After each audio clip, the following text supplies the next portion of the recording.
اعوذ باللہ من الشیطان اللعین الرجیم بسم اللہ الرحمن الرحیم سبحان الذی اسری بعبدہ لیلا من المسجد الحرام الی المسجد الاقصی اقصی الذی بارکنا حولہ لنریہ آیاتنا انہ هو السمیع البصیر رب اشرح لی صدری ویسر لی امری واحلل عقدۃ من لسانی یفقہوا قولی ان اللہ وملائکتہ یصلون علی النبی یا ایھا الذین آمنوا صلوا علیہ وسلموا تسلیما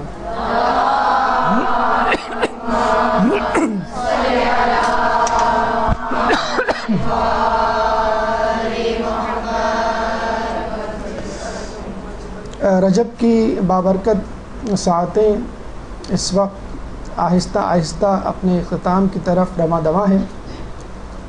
آج 22 رجب ہو چکی ہے اور انشاءاللہ 5 دن بعد 27 رجب کی بابرکت ساعت اور شب معراج انشاءاللہ ہم حاصل کرنے والے ہیں۔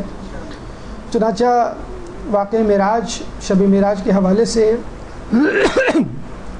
یہ موضوع آپ کے سامنے پیش کیا جا رہا ہے۔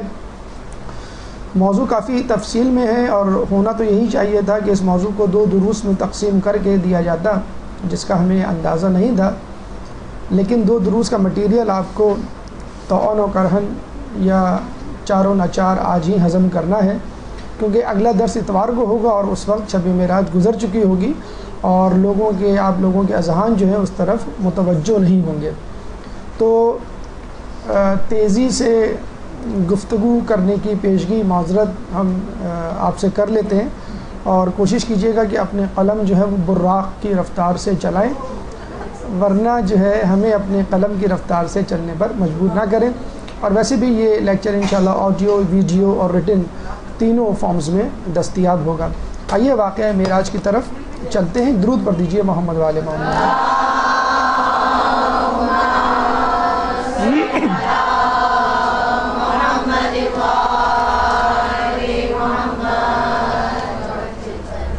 مراحل سخن جو اس موضوع کے حوالے سے انشاءاللہ آپ کے سامنے پیش کرنے ہیں۔ واقعہ معراج اختصار کے ساتھ کیا تھا، کس طرح شروع ہوا، کس طرح رواں دواں ہوا، کس طرح اختتام کو پہنچا، شواہد معراج یعنی ثبوت آیات قرآنی، روایات معصومین اور تواریخ کے واقعات سے، عقل اور معراج، عقل معراج کے واقعے پہ کیا رد عمل کا اظہار کرتی ہے اور اس کے شکوک و شبہات کو کس طرح دور کیا جا سکتا ہے، سائنس و معراج، سائنسی دور میں رہنے والے افراد کیا لاجکس پیش کرتے ہیں اس کی مخالفت میں، ہمارے پاس اس کے کیا جواب ہیں، خود انہی کے نظریات کی روشنی میں مقصد معراج حقیقت میں کیا تھا جس کو بھلا دیا گیا ہے، مشاہدات معراج یعنی رسول اللہ مختلف مناظر طے کرتے ہوئے، آیات خداوندی کو دیکھتے ہوئے کیا کیا خبریں عالم ملکوت کی ہمارے لیے لے کر آئے، ضیافت معراج اللہ تعالیٰ نے جو آنے کی دعوت دی تھی اس میں ایک ضیافت بھی دی، اس میں کیا کھانا تھا اور اس کے کیا اثرات مرتب ہوئے، تحائف معراج رسول اللہ جب واپس آئے تو اپنے ساتھ کیا کیا چیزیں اپنے لیے اپنی امت کے لیے لے کر آئے، معراج امت رسول کہ خود ہماری معراج کس طرح ممکن ہے، فضائل شب معراج اختصار کے ساتھ اور اس شب میں کرنے والے اعمال۔ آئیے ہم پہلے مرحلے یعنی واقعہ معراج کی طرف چلتے ہیں۔ درود پڑھ دیں محمد والے محمد۔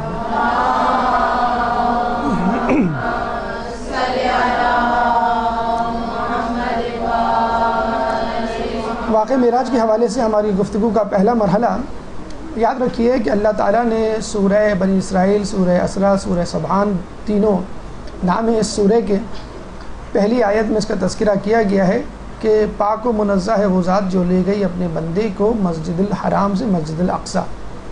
رسول اللہ ام ہانی مولا علی کی بہن کے ساتھ کے گھر میں موجود تھے اور وہاں سے جو ہے رسول اللہ کا سفر شروع ہوتا ہے مسجد الاقصی یعنی قبلہ اول۔ وہاں پر پیغمبروں کو نماز باجماعت پڑھوانے اور امامت کرنے کے بعد آپ آسمان کی طرف رخ کرتے ہیں، براق آپ کی سواری ہے، ہم سفر جبرائیل علیہ السلام ہے، اور اس کے بعد وہ 7ویں آسمان پر پہنچتے ہیں، ایک ایک آسمان سے ہوتے ہوئے سدرۃ المنتہا کہ جہاں پر جبرائیل کی انتہا ہے اور اس کے بعد رسول اور اس کی امت وہاں جا سکتی ہے، ملاء الاعلیٰ کہ وہ مقام کہ جہاں پر آج تک کوئی نہیں پہنچا، کہ کہ وہ مقام کہ جہاں پر صرف خدا کی توجہ ہے، اس کے بعد جنت اور جہنم کے مشاہدات اور رسول اللہ کی واپسی. یہ مختصر کے ساتھ اختصار کے ساتھ اسٹیشنز ہیں، اسٹاپ اوورز ہیں، مختلف مراحل ہیں جہاں سے رسول گزرے. اوپر کی تصویر جو ہے وہ مسجد اقصیٰ کی ہے اور نیچے کی جو تصویر ہے وہ خانہ کعبہ بیت الحرم یا مکہ المکرمہ کی ہے. اوپر جو تصویر ہے وہ تصویر نہیں ہے جو عموماً بیت المقدس کے طور پہ، مسجد اقصیٰ کے طور پہ آپ کو ٹی وی، انٹرنیٹ، اخباروں میں نظر آتی ہے، جس کو ڈوم آف ماؤنٹین یا جسے کہتے ہیں ڈوم آف ٹیمپل کہا جاتا ہے. وہ ایک الگ گنبد ہے، گولڈن ٹیمپل جسے کہتے ہیں کہ ہے، مطلب گولڈ اس پہ چڑھا ہوا ہے، اور وہ مسجد خضرا سے کچھ فاصلے پر ہے. اصل مسجد یہ ہے مسجد اقصیٰ، جو کہ سلیمان علیہ السلام نے تعمیر کی تھی، اور رسول اللہ نے مسلمانوں کے ساتھ اس کو بطور قبلہ اول کے اس کی طرف رخ کر کے نماز پڑھی تھی ایک عرصے تک. اس کے بعد خانہ کعبہ آپ کا قبلہ ٹھہر گیا ہمیشہ کے لیے. شواہد معراج یعنی آیات قرآنی، روایت قرآنی اور تواریخ کے کون سے وہ اسباق ہیں، پہلو ہیں جہاں سے ہمیں اس شب معراج کے شواہد مل سکتے ہیں. سب سے پہلے قرآن کی آیت سورہ بنی اسرائیل کی آیت نمبر 1 جو ابھی سرنامہ کلام میں پڑھی گئی.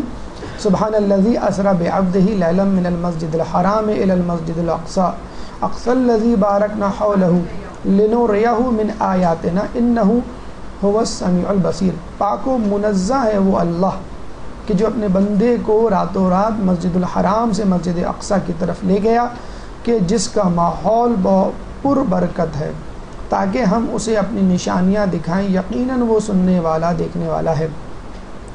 اس میں ایک اہم بات جو ضرور تفکر ہے کرنے کی ہے، قابل توجہ ہے، کہ اللہ تعالیٰ یوں تو قرآن میں رسول اللہ کو مختلف ناموں سے القاب سے پکارتا ہے، یا ایھا المدثر، یا ایھا المزمل، یا سین، طٰہٰ وغیرہ وغیرہ. لیکن جب آپ کو دعوت دیتا ہے، ملنے کی بات کرتا ہے، تو عبد کہتا ہے، یعنی عبداللہ، اللہ کا بندہ. تو یاد رکھ لیجئے اللہ تعالیٰ نے جتنی بھی لوگوں کو زمین پر بسایا ہے، وہ انبیاء ہوں، ائمہ ہوں، اوصیاء ہوں، خلفاء ہوں، بادشاہ ہوں، مجتہدین ہوں، علماء ہوں، عالم ہوں، جاہل ہوں، سب کے سب اللہ کے بندے ہیں. اور جو اللہ کی بندگی یعنی اطاعت زیادہ کرے گا، اللہ تعالیٰ کا زیادہ قرب پائے گا.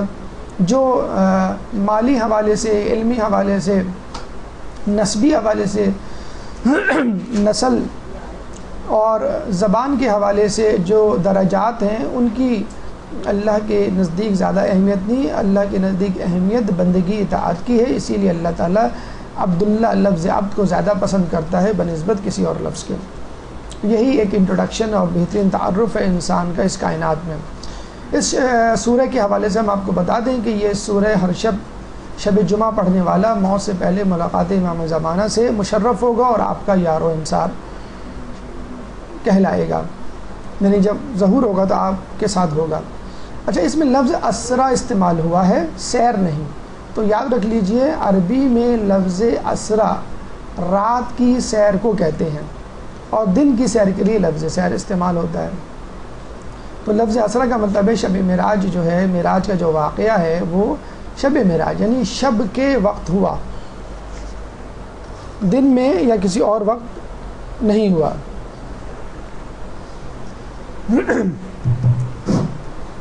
اچھا، اس میں ایک بات ذہن میں رکھیے کہ مسجد حرام سے مسجد اقصیٰ کا جو فاصلہ ہے وہ 1,02,034 کلومیٹر، یہ گوگل ویب سائٹ سے میپ میجر کیا گیا ہے. تو لوگوں کے لیے یہی قابل جسے کہتے ہیں اعتراض بات تھی اور حیران کن بات تھی کہ خود مسجد حرام سے مسجد اقصیٰ کا فاصلہ مہینوں کا فاصلہ ہے.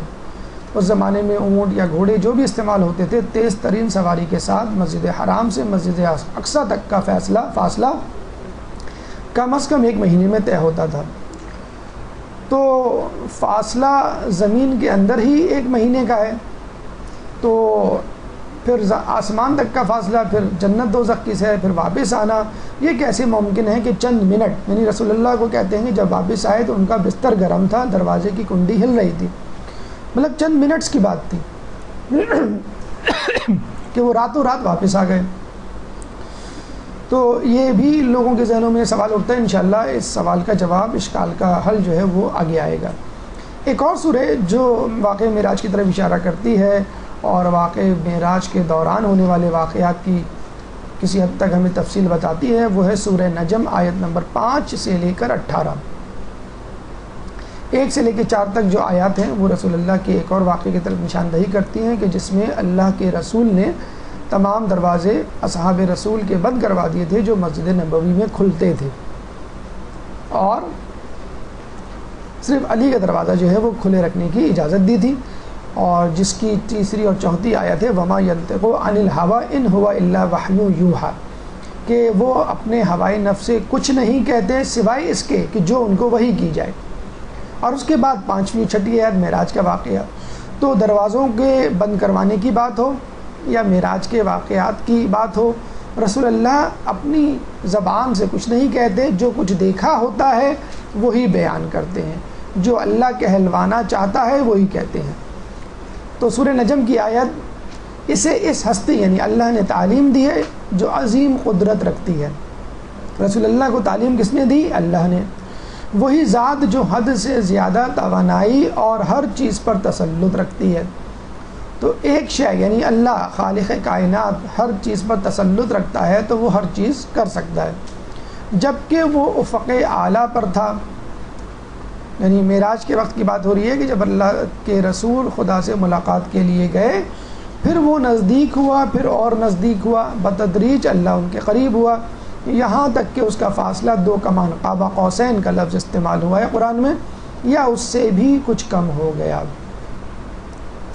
جس کا انشاءاللہ تذکرہ تفصیل کے ساتھ آگے آئے گا کہ 2 کمان کا جو فاصلہ ہے اللہ تعالیٰ کا جو وجود ہے اس کا قریب ہونا، اس کا کیا مطلب ہے؟ یہاں پر مادی حوالے سے قریب ہونا نہیں ہے بلکہ معنوی اعتبار سے اللہ کا قریب ہونا. جیسے ہم نماز میں کہتے ہیں قربتاً اللہ، تو اس کا مطلب یہ نہیں کہ ہم اللہ سے جسمانی طور پہ قریب ہو رہے ہیں، نہیں، اللہ سے معنوی روحانی طور پہ قریب ہو رہے ہیں. اس کے بعد کی جو آیت ہے آیت نمبر 10، یہاں خدا نے وحی کرنی تھی اپنے بندے کو وحی کی، یعنی جو اللہ تعالیٰ اپنے بندے کو بتانا چاہ رہا تھا، جس مقصد کے لیے بلایا تھا وہ بتلا دیا، اور اس کے دل نے جو کچھ دیکھا اس میں ہرگز جھوٹ نہیں بولا.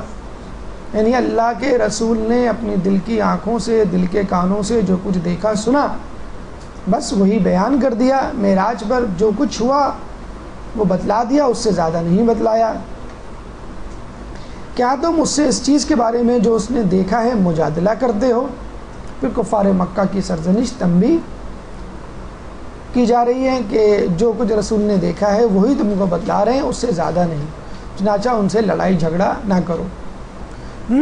تو یہ وہ اللہ تعالیٰ کی طرف سے تصدیق ہے، اپروول ہے، ایک سند ہے جو قرآن کی آیات کا، قرآن کا حصہ بن چکا ہے کہ اللہ کے رسول معراج پر گئے تھے، اللہ سے ملاقات کی تھی، اللہ کی آیات کی، جسے کہتے ہیں کہ انہوں نے سیر کی تھی، اور واپس آ کے بس انہوں نے وہی بتلایا جو دیکھا، نہ زیادہ نہ کم. پھر 13ویں آیت کے بعد سے جبرائیل علیہ السلام کا تذکرہ ہے کہ اور دوبارہ اس جبرائیل کا مشاہدہ کیا. جبرائیل علیہ السلام پہلی مرتبہ جبل نور پر غار حرا میں وحی دینے کے لیے جب آئے تھے، پہلی مرتبہ اس وقت دیکھا تھا رسول نے، اور اس وقت وہ اپنی اصلی شکل میں تھے. کہتے ہیں کہ وہ اتنے بڑے، اتنے عظیم تھے کہ جب انہوں نے اپنے پر پھیلائے تو پورا آسمان اس کے پیچھے چھپ گیا تھا، اور یہ دیکھ کر رسول اللہ پہ غشی بھی طاری ہو گئی تھی. سدرۃ المنتہا کے نزدیک دوسری مرتبہ جبرائیل کو سدرۃ المنتہا، ایک درخت کہ جس کے بعد جبرائیل کی لمٹس ختم ہو جاتی ہیں، وہاں دیکھا کہ جہاں جنت المأوا ہے. اب جیسے ہم دیکھتے ہیں کہ کراچی میں بہت سارے علاقے ہیں، ہر علاقہ جو ہے وہ مختلف ہے اسٹیٹس وائز، اس طرح جنت میں بھی درجات ہیں. تو جنت کی بھی اقسام ہیں، متقی، پرہیزگار، مخلصین کے اعتبار سے. جو بہترین جنت ہے جہاں پہ خدا کے مخلصین بہترین لوگ رہیں گے وہ ہے جنت المأوا، وہ سدرۃ المنتہا کے بعد ہے. اس وقت جب کہ ایک چیز خیرہ کرنے والے نور نے سدرۃ المنتہا کو ڈھانپ رکھا تھا، نہ تو اس کی آنکھ نے انحراف کیا اور نہ ہی سرکشی کی. یعنی رسول اللہ جو کچھ دیکھنے گئے تھے بس وہی دیکھا اور کچھ اور نہیں دیکھا. اور یہ بھی بڑی امپورٹنٹ بات ہے آنکھوں نے انحراف نہیں کیا، سرکشی نہیں کی۔ دیکھیں آپ امام بارگاہ میں جاتے ہیں، اگر امام بارگاہ میں جانے سے پہلے آپ اطراف پر نگاہ ڈالیں تو آپ کو سیکورٹی گارڈز نظر آئیں گے، والنٹیئرز نظر آئیں گے، پولیس والے نظر آئیں گے، رینجرز والے نظر آئیں گے، کچھ سادہ کپڑوں میں لوگ نظر آئیں گے جو آپ کو گھور کے دیکھ رہے ہوں گے کہ کہیں یہ فورن باڈی تو نہیں، کوئی یہ جسے کہتے ہیں دہشت گرد تو نہیں۔ اگر آپ آس پاس دیکھیں گے تو ہو سکتا ہے آپ کنفیوز ہو جائیں، ٹینشن میں آ جائیں، اسٹریس میں آ جائیں، لیکن آپ ناک کی سیدھ میں جا رہے ہوں گے تو اپنی منزل پر پہنچ جائیں گے۔ ہو سکتا ہے آس پاس دیکھنے کی وجہ سے نہ صرف یہ کہ آپ ٹینشن اسٹریس میں مبتلا ہوں، بلکہ آپ کو پولیس والے سیکورٹی والے پکڑ بھی لیں کہ بھئی آپ مشکوک نظر آ رہے ہیں، آپ ادھر ادھر دیکھ رہے ہیں۔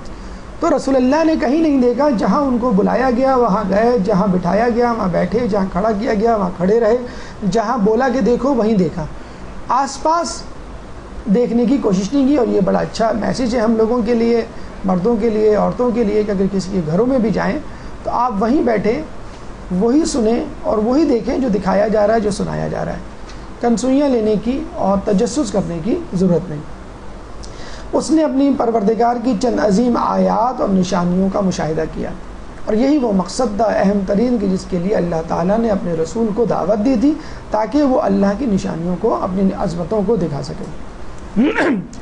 وہ کتابیں جو شب معراج یا معراج کے واقعے پر دلالت کرتی ہیں، شیخ طوسی کی تفسیر تبیان، یہ سب کچھ عالم بیداری میں تھا۔ علامہ تبریسی کی مجمع البیان معراج عالم بیداری میں ہوئی۔ علامہ مجلسی کی بہار الانوار معراج پر شیعہ سنی احادیث کا اتفاق ہے، وہ کہتے ہیں، اور وہ یہ بھی کہتے ہیں کہ اگر احادیث جمع کی جائیں معراج کی تو پوری ایک کتاب بن سکتی ہے۔ اور ماشاءاللہ آیت اللہ دست غیب نے کتاب معراج لکھ بھی ڈالی۔ آپ میں سے جو لوگ معراج کی تفصیل پڑھنا چاہیں اور لطف اندوز ہونا چاہیں عالم ملاکوت میں جو رسول اللہ نے دیکھا تھا، تو یہ کتاب ضرور پڑھیں۔ کتاب 4 حصوں پر مشتمل ہے۔ شروع کا حصہ معراج پر ہے اور 120 صفحات ہیں، اور کوئی اتنی ضخیم کتاب بھی نہیں ہے، اور قیمت بھی اتنی زیادہ نہیں ہے۔ لفظ معراج، کتاب کا نام ہے معراج، تقریباً ہر بک اسٹال میں مل جائے گی۔ لیکن اگر آپ اس کتاب کو لے کر پڑھیں تفصیل سے، حرف بہ حرف، لفظ بہ لفظ، سطر بہ سطر، صفحہ بہ صفحہ، یقین کریں آپ کو ایک ایسے عالم کی سیر کروائی جائے گی کہ جس کے بعد آپ کا دل اس دنیا میں نہیں لگے گا۔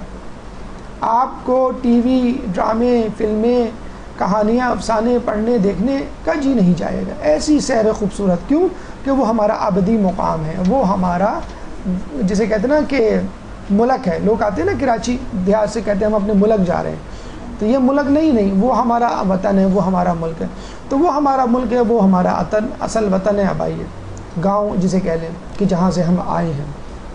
آیت اللہ دست غیب کے لیے ایک درود پڑھ دیجیے۔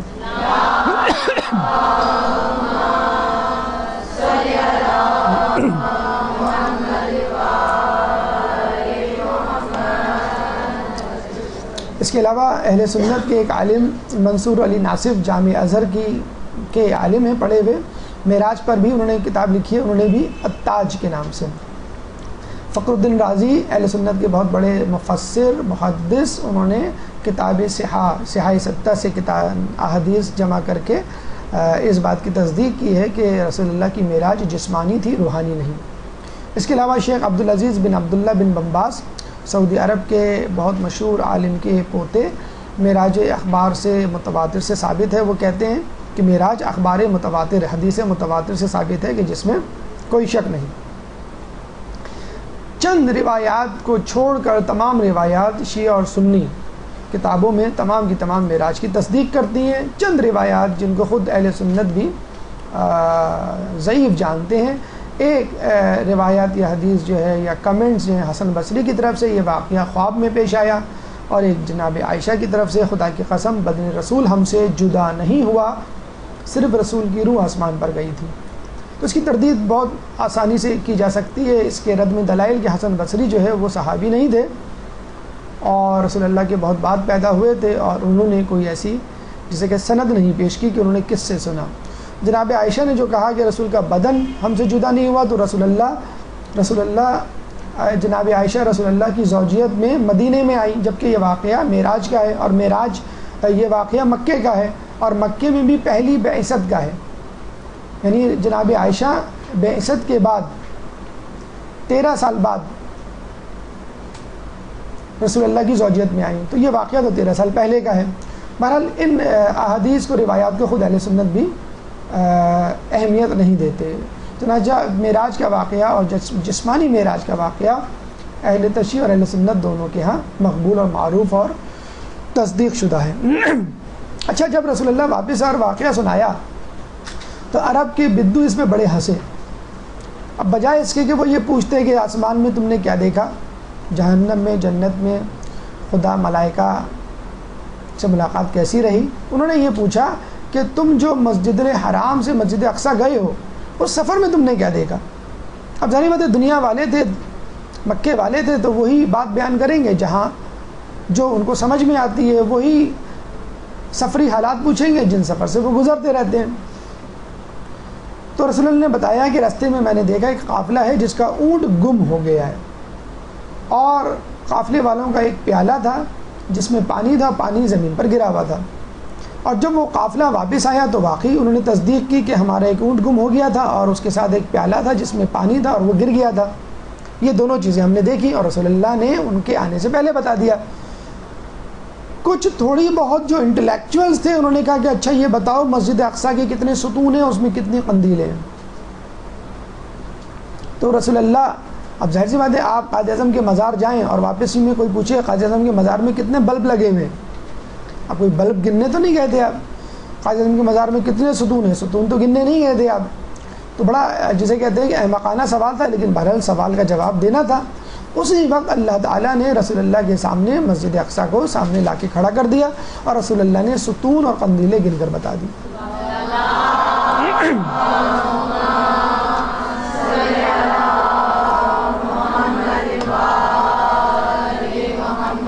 یہ ہے مسجد اقصیٰ کا آخر کا اندرونی حصہ. اچھا, اب آئیے ہماری گفتگو کے تیسرے مرحلے عقل و معراج کی طرف کہ ایک عقل انسانی جب معراج کے واقعے کو سنتی ہے تو اس کے ذہن میں, عقل کے اندر کیا شکوک و شبہات, سوالات جنم دیتے ہیں. ان سوالات کو ایڈریس کرتے ہوئے, ان کے جوابات دیتے ہوئے ہم آگے چلتے ہیں. تھوڑی سی مشکل بحث ہے, فلسفے کی بحث ہے, لیکن چونکہ ہم کو موضوع کو تھوڑا سا جامع کرنا ہے, ہر شخص کی اپنی پسند اور اپروچ ہوتی ہے کسی چیز کو, مسئلے کو سمجھنے کے لیے. چنانچہ فلسفے کہ جو وہ ماہر ہیں یا ان پہ جو جسے کہتے ہیں دسترس رکھتے ہیں یا دلچسپی رکھتے ہیں, ان کے لیے واقعہ محال یعنی جو واقعہ محال ہونا, ناممکن ہو, وہ دو طرح کا ہوتا ہے, محال عقلی اور محال عادی. محال عقلی کیا ہے؟ موضوع واحد, مثلا کہ دو متضاد چیزیں ایک جگہ جمع نہیں ہو سکتی, مثلا پانی اور آگ. زمان واحد یعنی دو متضاد چیزیں ایک زمانے میں جمع نہیں ہو سکتی, یعنی ایک ہی وقت میں ایک چیز سیاہ ہو اور ایک ہی وقت میں ایک چیز سفید ہو. مکان واحد, دو چیزیں ایک ہی جگہ جسے کہتے ہیں جمع نہیں ہو سکتی, ایک شخص میں علم بھی ہو اور جہل بھی ہو. تو وہ یہ کہتے ہیں عقلی فلسفے کے ماہر کہ آپ ایک جگہ یہ کہتے ہیں کہ خدا ہر جگہ ہے, اور واقعہ معراج سے ثابت ہوتا ہے کہ آپ خدا سے ملنے گئے اور ملاقات اسی سے کی جاتی ہے کہ جو سامنے موجود ہو, یعنی مجسم ہو, اور جو نظر نہیں آتا اس سے آپ کیسے ملاقات کریں گے. اور خدا مکان رکھتا ہے, اگر مکان نہ رکھتا اور خدا ہر جگہ موجود ہوتا تو آسمان پہ جانے کی کیا ضرورت خدا سے ملنے کے لیے, وہ تو ہر جگہ موجود ہے. یہ ان کا اعتراض. ایک ہوتا ہے محال عادی, یعنی چیز ممکن تو ہے لیکن عادت کے خلاف ہے, یعنی کوئی شخص ہے کھانا کھا کر اس کی جسے کہتے ہیں کہ بھوک مٹتی ہے, بعض اوقات کھانا کھا کے نہ مٹے, لیکن بڑا مشکل ہوگا یہ اعتبار کرنا. دوا سے بیماری ٹھیک ہوتی ہے لیکن بعض اوقات دوا سے بیماری بگڑ بھی جاتی ہے, مشکل ہے اس پہ اعتبار کرنا لیکن ممکن ہے. انسان اڑ نہیں سکتا کیونکہ پرندے اڑتے ہیں, اڑنے کے لیے پر چاہیے, مشکل ہے, انسان نہیں اڑتا ہے کسی چیز کے بغیر, لیکن ممکن ہے بہرحال. آئیے ان کے جوابات دیتے ہیں. پہلا جواب محال عقلی کہ دیکھیں اللہ تعالیٰ کو جہاں تک دیکھنے کی ملنے کی بات ہے, جسمانی اور مادی اعتراض جو ہو رہا ہے, تو کہیں بھی روایت میں یہ نہیں آیا کہ اللہ تعالیٰ کو رسول اللہ نے اپنی آنکھوں سے دیکھا. قلبی آنکھ سے دیکھنے کا تذکرہ, دل کی آنکھ سے دیکھنے کا تذکرہ یہاں بھی وہاں بھی, چاہے کہیں پہ بھی انسان ہو, اللہ کا مشاہدہ کر سکتا ہے. تو اللہ کا مشاہدہ جو ہے وہ قلبی آنکھوں سے تھا. تو خدا کی آیات کا مشاہدہ نظروں سے ہو سکتا ہے، لیکن خدا کا مشاہدہ قلبی آنکھ سے ہوتا ہے۔ محال عادی ٹھیک ہے، انسان ہوا میں نہیں اڑ سکتا، لیکن ممکن ہے۔ سلیمان علیہ السلام کے قصے ہر کسی نے سنے ہوئے ہیں کہ کس طرح انہوں نے کہا ملکہ بلقیس کے تخت کو لانے کا، تو ایک جن اٹھا، اس نے کہا کہ میں آپ کی مسند سے اٹھنے سے پہلے اس کا تخت لا سکتا ہوں۔ آصف برقیہ نے کہا کہ میں پلک جھپکتے ہوئے ملکہ بلقیس کا تخت لا سکتا ہوں، اور وہ لے بھی آئے۔ تو جب یہ بات پہلے ممکن ہے کہ پلک جھپکتے ہی ایک چیز اڑ کر ایک جگہ سے دوسری جگہ چلی جائے، آصف برقیہ یہ کام کر سکے، تو خود رسول اللہ کے لیے یہ کام ہونا کچھ بعید نہیں۔ اور ایک جواب جو ان تمام جوابات پر بھاری ہے، جواب کلی، وہ یہ کہ معجزہ کہتے ہی اس کو ہیں کہ جو عقل سے ماورا ہو، جس کی کوئی منطق یا دلیل نہ دی جا سکے، ورنہ پھر وہ معجزہ کیوں کہلائے؟ اور یہ خود رسول کے نبی ہونے کی دلیل ہے۔ معراج جو کہ ایک معجزہ ہے، جو ایک عام انسان سے سرزد نہیں ہو سکتا، جس کو عقل نہیں سمجھ پا رہی، کہ رسول نبی تھے اور ہیں۔ چوتھا مرحلہ سائنس و معراج۔ آج کل کے سائنسی دور میں رہنے والے افراد سائنسی حوالے سے کچھ گفتگو اور اعتراض کرتے ہیں۔ وہ کہتے ہیں کہ یہ کیسے ممکن ہے کہ انسان ہوا میں اڑ جائے اور اتنی اسپیڈ سے اڑ جائے؟ تو بھائی ہوائی جہاز اور راکٹ جب انسان کو لے کے اڑ سکتے ہیں، تو اللہ تعالیٰ کیا رسول کے لیے سواری کا انتظام نہیں کر سکتا؟ اور رسول کے لیے براق کا، جسے کہتے ہیں کہ اہتمام کیا گیا۔ یہ تصویر ہم نے ویکیپیڈیا انٹرنیٹ سے نکالی ہے۔ براق ایسا نہیں تھا، ایک جسے کہتے ہیں کہ خیالی پکچر ہے، تو وہ جہاز اور راکٹ کی رفتار سے اڑ سکتا تھا۔ جب انسان راکٹ جہاز بنا سکتا ہے تو اللہ تعالیٰ براق خلق نہیں کر سکتا کہ جس نے انسان کو بنایا؟ ایک اور سوال کہ انسان کا کشش ثقل سے آزاد ہونا، کیونکہ جب بھی آپ کوئی پتھر یا گیند اوپر پھینکتے ہیں تو وہ نیچے آتی ہے کشش ثقل کے سبب۔ انسان کیسے اوپر چلا گیا؟ تو یہ بات سائنسدان تسلیم کرتے ہیں کہ اگر کسی چیز کو بہت زیادہ اسپیڈ سے پھینکا جائے تو وہ اوپر چلی جاتی ہے۔ مثلا پتھر ہے، اس کو آپ کم قوت سے اوپر پھینکیں تو وہ ہو سکتا ہے 1 فٹ اوپر جائے، 2 فٹ اوپر جائے۔ زیادہ قوت سے اوپر پھینکیں تو ہو سکتا ہے وہ 1 منزلہ، 2 منزلہ، 5 منزلہ عمارت کی چھت تک پہنچ جائے۔ اور اگر اس سے بھی زیادہ اسپیڈ سے پھینکا جائے تو ہو سکتا ہے وہ چاند اور آسمان تک پہنچ جائے۔ اصل جو محرک ہے، سبب ہے، وہ قوت ہے۔ تو اگر کوئی انسان کوئی شے 9.8 میٹر پر سیکنڈ اسکوائر کے اسرا سے، ایکسلریشن سے چلے، یعنی ہر سیکنڈ میں اس کی اسپیڈ 9.8 میٹر بڑھ جائے، تو وہ کشش ثقل سے آزاد ہو سکتا ہے۔ جہاز، راکٹ، سیارے سبھی اسی جسے کہتے ہیں کہ بنیاد پر بنائے جاتے ہیں۔ مزید تفصیل سنیے کہ کم وقت میں رسول اللہ نے اتنی مسافت کیسے طے کر لی۔ مطلب مسجد اقصیٰ تک جانے کا جو ٹائم پیریڈ ہے وہ 1 مہینہ ہے، تیز ترین سواری کے ساتھ۔ وہاں سے آسمان، پھر پہلے آسمان سے لے کے 7ویں آسمان، پھر سدرۃ المنتہا، پھر عالم ملا الاعلیٰ، پھر عالم ملاکوت کی جنت دوزخ، پھر واپس آنا چند منٹ چند ساتھ میں کیسے ممکن ہوا؟ سنیے، پچھلی صدی میں آئنسٹائن نے نظریہ اضافیت، تھیوری آف ریلیٹیوٹی پیش کی، اور اس کا خلاصہ یہ تھا کہ کوئی چیز مطلق نہیں ہے بلکہ اضافی ہے۔ مثلا وقت، حرکت، مثلا آپ کو میں کہوں کیا ٹائم ہوا ہے، آپ کہیں 12:30، تو میں کہوں جی نہیں، وقت جو ہے وہ 10:30 ہوا ہے، عراق میں اس وقت 10:30 بج رہے ہیں، تو آپ کہیں کہ ہاں مختلف وقت جگہوں پہ ٹائم مختلف ہوتا ہے۔ اسی طرح آپ 12:30 بجے کراچی سے نکلیں، 2 گھنٹے کی فلائٹ ہے عراق کی، بغداد ایئرپورٹ پہ پہنچے تو پتہ چلا کہ وہاں پہ کیا ٹائم ہو رہا ہے، 12:30۔ اس کا مطلب آپ کا ٹائم ہی نہیں خرچ ہوا بغداد پہنچنے تک، اس لیے نہیں خرچ ہوا کہ بغداد جو ہے وہ 2 گھنٹہ پیچھے ہے۔ اس طرح اس کو یہ بھی لے لیں کہ جب آپ ایک سیارے سے دوسرے سیارے پر جاتے ہیں تو دوسرا سیارہ ہو سکتا ہے آپ سے زیادہ اسپیڈ سے گھوم رہا ہو، آپ کا دن 24 گھنٹے کا ہے اور اس کا دن جو ہے وہ کم گھنٹے کا ہو، یا ایک سیارہ آپ سے زیادہ سست رفتاری سے گھوم رہا ہو تو آپ کا دن 24 گھنٹے کا ہے، اس کا دن ہو سکتا ہے 100 گھنٹے کا ہو۔ آپ نے سنا ہوگا کہ قیامت کا ایک دن دنیا کے 50,000 سالوں کے برابر ہے۔ Theory of relativity, time dilation, theory of relativity کی ایک جسے کہتے ہیں کہ جزیات ہے، ٹائم ڈائلیشن تھیوری کے مطابق اگر دو افراد دو مختلف رفتار سے سفر کریں تو دونوں کے لیے وقت مختلف ہوگا. بس دیکھیں نا، اگر میں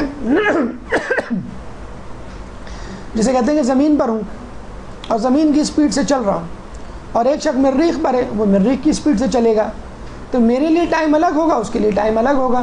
اسی لیے رسول اللہ جب معراج پر گئے تو آسمان الگ اسپیڈ سے گھوم رہا ہے، دنیا الگ اسپیڈ سے گھوم رہی ہے، تو رسول اللہ سب کچھ دیکھ کر بھی آ گئے اور ٹائم بھی نہ گزرا. اب تو UFO اڑن تشتری کے بارے میں کہا جاتا ہے کہ کچھ لوگوں نے اڑن تشتری کو دیکھا اور وہ اس میں گئے، واپس آئے تو ان کے سر کے بال سفید ہو چکے تھے، حالانکہ وہ چند گھنٹے رہے. تو ہو سکتا ہے وہ کسی ایسی عالم میں پہنچ گئی ہو اڑن تشتری کہ جہاں پر وقت بڑی تیزی سے گزر رہا ہو. اسی طرح یہ بھی کہا جاتا ہے کہ اتنے بڑے سفر میں بغیر کسی ایندھن کے کیسے جانا ممکن ہے. آج کل کہا جاتا ہے کہ امریکہ کی ڈائریکٹ فلائٹ بڑی مشکل سے ملتی ہے، دبئی کا اور مختلف ایئرپورٹس کا اسٹاپ اوور ہوتا ہے جہاں پہ فیول بھرایا جاتا ہے. تو یہ اتنی دور بغیر کسی ایندھن اضافی کے کیسے پہنچ گئے؟ ابھی پچھلے دنوں BBC ویب سائٹ پہ ایک بہت بڑی خبر چھپی تھی اور یہ کہا گیا تھا کہ اگر اس دریافت میں سائنسدانوں کو کامیابی ہو گئی تو اس صدی کی بلکہ اب تک کی سائنس کی سب سے بڑی دریافت ہوگی وہ میٹر اینٹی میٹر تھیوری. سائنسدانوں کے مطابق مادہ اور ضد مادہ اس کائنات میں موجود ہیں. مادہ ہم اور ہمارے اطراف کی چیزیں، ضد مادہ یعنی ان تمام چیزوں کی ضد. جب مادہ ضد مادہ ملتے ہیں پلس مائنس کی طرح تو فنا ہو جاتی ہے اور انرجی پروڈیوس ہوتی ہے، اور اتنی ٹریمنڈس اماؤنٹ کی انرجی ہے کہ جس کے سامنے پیٹرول، گیس، بجلی کچھ بھی نہیں. تو سائنسدانوں سے پوچھا گیا کہ اس ایجاد کی کیا اہمیت ہے. انہوں نے کہا کہ اتنی اہمیت ہے کہ جب اینٹی میٹر ہمارے قبضے میں آ جائے گا، اب تک اینٹی میٹر قبضے میں نہیں آیا ہے، ابھی جو ایمسٹرڈم میں جو تجربہ ہوا تھا چند سیکنڈ کے لیے اینٹی میٹر ان کے قبضے میں آیا تھا اور وہ ہاتھ سے نکل گیا. اس پر وہ خوش ہوئے تھے کہ چیخیں نکل گئی تھی سائنسدانوں کی کہ ہم نے کیا کنٹرول کر لیا. اینٹی میٹر شیطان اینٹی میٹر ہے، اس کو کنٹرول کر لیں، نفس امارہ اینٹی میٹر ہے، اس کو کنٹرول کر لیں، تو ایسی انرجی انشاءاللہ پروڈیوس ہوگی کہ آپ ملاء الاعلیٰ جنت الفردوس میں جسے کہتے ہیں پہنچ جائیں گے.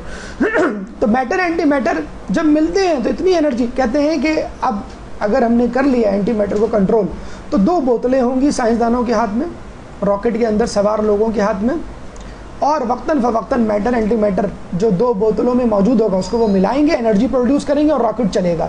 راکٹ کے ساتھ پیٹرول کی ٹنکی یا گیس کا سلنڈر ضروری نہیں ہوگا، یعنی پیٹرول، بجلی، گیس تو بالکل جسے کہتے ہیں کہ پتھر کے زمانے کی چیزیں بن جائیں گی. اتنی بڑی دریافت ہے جو چند سیکنڈ کے لیے سائنسدانوں کے ہاتھ میں آیا. تو انسان اپنے اندر کا اینٹی میٹر نفس امارہ اور باہر کا اینٹی میٹر اور شیطان کو کنٹرول کر لے تو کہاں پہنچ جائے. بہرحال آئنسٹائن نے ہمارے مسئلے کو حل کر دیا اور E=mc² کی جو ایکویشن پیش کی اس کے تحت یہ ثابت کر دیا تھیوریٹیکلی ہی صحیح، میٹر یعنی مادہ روشنی میں تبدیل ہو سکتا ہے. اگر کوئی مادہ روشنی کی اسپیڈ سے چلے تو وہ سورج تک 8 منٹ میں، سورج کی روشنی زمین تک 8 منٹ میں پہنچتی ہے. تو رسول اللہ اگر روشنی کی اسپیڈ سے چلے ہوں تو وہ 8 منٹ میں آسمان تک پہنچ گئے ہوں گے، اور روشنی کی اسپیڈ سے زیادہ چلے ہوں تو سیکنڈز میں پہنچ گئے ہوں گے. لفظ اگر تو میں سائنسدانوں کے احترام میں لگا رہا ہوں. ہم تو وہ لوگ ہیں جو کہتے ہیں کہ نور اگر نور کی اسپیڈ سے نہ چلا تو پھر کون چلے گا نور کی اسپیڈ سے.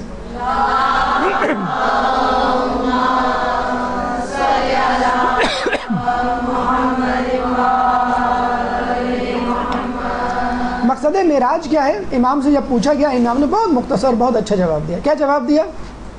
خدا ہرگز کوئی مکان نہیں رکھتا اور نہ اس پر کوئی زمانہ گزرتا ہے، لیکن وہ چاہتا تھا کہ کسی نے پوچھا خدا کو دیکھنے گئے تھے تو کیا خدا کو دیکھا؟ خدا تو نظر نہیں آتا. امام نے فرمایا کیوں گئے تھے؟ فرشتوں اور آسمان کے باسیوں کو اپنے پیغمبر کی تشریف آوری سے عزت بخشنے اور انہیں آپ کی زیارت کا شرف عطا کرنے. دیکھیں رسول شرف دے رہے ہیں، عزت دے رہے ہیں کس کو؟ ملائکہ کو. خدا را اپنی حیثیت کو سمجھیں، ہم ملائکہ سے افضل ہیں، ملائکہ ہماری دید کو ترستے ہیں، اس جیسے بن جائیے کہ جس سے ملائکہ آپ کی دید کو ترسیں، نہ کہ آپ پہ رحم کھائیں، نیز آپ کو اپنی عظمت کے عجائبات دکھائے تاکہ آپ واپسی پر آ کے لوگوں سے بیان کریں۔ تو خود اللہ سے ملنا مقصود نہیں تھا، اللہ تو ان کے ساتھ تھا ہر وقت، جسے کہتے ہیں کہ ان کے سامنے اللہ کے عجائبات، جنت، دوزخ، عالم ملکوت، اور فرشتے جو ضد کر رہے تھے کہ ہمیں رسول سے ملنا ہے، ہمیں رسول کو دکھائیں، سب فرشتوں کو اللہ تعالیٰ زمین پہ کیسے لے کے آتا؟ ورنہ ہم بھی دعویٰ کر دیتے کہ ہم بھی رسول کے برابر ہیں، یا رسول ہم جیسے، نعوذ باللہ۔ تو رسول کو وہاں لے کر گیا کہ میں تم کو رسول کی جسے کہ دید کروا دوں۔ اب آئیے مشاہدات معراج جو ہمارے لیے بہت اہمیت رکھتے ہیں، یہ وہ سوال ہے جو اعرابیوں کو، بدوؤں کو پوچھنا چاہیے تھا کہ آپ نے کیا کیا دیکھا، وہ نہیں پوچھا اور باقی تمام چیزیں پوچھ لیں۔ ان کا آئی کیو لیول یہی تھا نا کہ وہ اونٹ کی مثال سمجھتے، پانی کی مثال سمجھتے، قندیل اور ستون کی۔ دیکھیں رسول اللہ جسے کہتے ہیں جب واپس آئے تو لوگوں نے کیا پوچھا؟ اونٹ، پانی، قندیل، ستون۔ اور جب مولا علی ممبر پہ بیٹھ کے پوچھتے تھے سلونی سلونی قبل ان تفقدینو، تو کیا پوچھتے تھے؟ میری بھیڑ گم ہو گئی، میری بکری گم ہو گئی، یہ کہاں ہے، میرے سر پہ بال کتنے ہیں؟ یہ وہی اسٹوپڈ کوسچنز ہیں جو رسول اللہ سے کی۔ رسول اللہ تڑپ رہے تھے کہ میں معراج کے مشاہدات بتلاؤں، کوئی ہے سمجھنے والا؟ اور رسول اللہ نے تھکار کے کہا علی کو بلاؤ، کیونکہ رسول کے آئی کیو کے لیول کا بندہ اس وقت علی تھا۔ علی سے بیٹھ کے باتیں کی، علی میں نے یہ دیکھا، علی میں نے وہ دیکھا، تمہارے لیے میں یہ لایا، اپنے لیے یہ لایا، بی بی کے لیے یہ لایا، بندوں کے لیے یہ لایا، امت کے لیے یہ لایا۔ اور وہ لوگ ہیں اونٹ اور پانی اور قندیل اور ستون کی باتیں کر رہے ہیں۔ تو خدا را رسول کا آئی کیو لیول سمجھیے اور اس شخص کا آئی کیو لیول سمجھیے جو رسول کی بات سمجھتا تھا۔ اب آئیے رسول کے مشاہدات، رسول نے کیا دیکھا اور ہمارے لیے اس میں کیا اسباق ہیں۔ سب سے پہلے مسجد اقصی میں 44,400 انبیاء کا اجتماع ہوا، حضرت جبرائیل نے اذان دی، رسول نے امامت کی۔ جبرائیل سے ازرائے تفنن، تکلفاً ہم سمجھتے ہیں کہا ہوگا کہ آپ امامت کیجئے۔ رسول کو معلوم تھا کہ لوگ میری دید کو ترس رہے ہیں اور یہ ایک فرشتہ، یہ کیسے، لیکن پھر بھی بتلانا چاہ رہے تھے کہ یہ کیوں نہیں امامت کروا رہا۔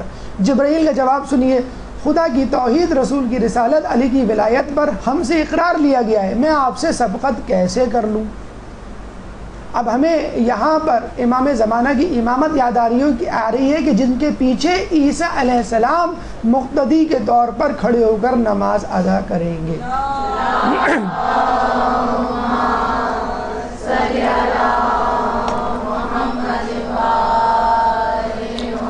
تو نبی کی امامت رسول کر سکتا ہے یا رسول کا وسیع یا جانشین کر سکتا ہے، یاد رکھ لیجیے۔ ملائکہ نے استقبال کیا، ہاتھوں میں تھالیاں دیں، ہدیے، نچھاور۔ آپ لوگ تو ماشاءاللہ خواتین ہیں، مہندی اور میلاد میں آپ دیکھتے ہوں گے کس طرح لوگ تھالیاں لاتے ہیں اور پھول نچھاور کرتے ہیں۔ آپ کو نیاز ملے نہ ملے، ایک پھول نچھاور ہو جائے، پتی نچھاور ہو جائے، آپ اپنے آپ کو عالم ملکوت میں سمجھتے ہیں کہ جیسے میں کتنی بڑی شخصیت ہوں، بہت بڑا اعزاز ہے۔ اور اگر ہم رسول پر کچھ نچھاور کرنا چاہیں تو کیا کر سکتے ہیں؟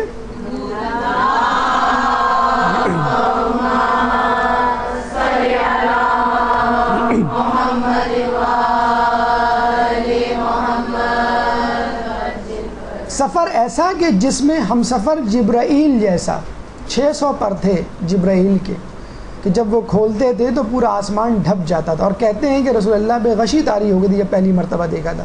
یہ حقیقت ہے، انسان کوئی ایسی چیز دیکھ لے، ہم تو خیر دیکھ ہی نہیں سکتے، رسول اللہ نے پھر بھی دیکھ لیا، جو برداشت نہ کر سکے تو اس پہ اسی طرح کی کیفیت طاری ہوتی ہے۔ دوسری مرتبہ معراج کے موقع پر دیکھا، باقی ایام میں خوبصورت عربی نوجوان کی صورت میں آیا کرتے تھے وہ، چھوٹے ہو کر، اور کہتے ہیں کہ اتنی طاقت تھی کہ قوم لوط پر جب عذاب دیا جانے کا کہا تو انہوں نے اپنے پر سے لوط علیہ السلام کی قوم کے 7 شہروں کو اوپر اٹھایا، اور اتنا اوپر اٹھایا، اتنا اوپر آسمان پر لے گئے کہ ان کے گھروں میں موجود مرغ کی آوازیں فرشتے سننے لگے، اور پھر وہاں سے گرا دیا۔ قوم سمود پر جب آواز دینے کی، عذاب دینے کی باری آئی تو صرف چیخے.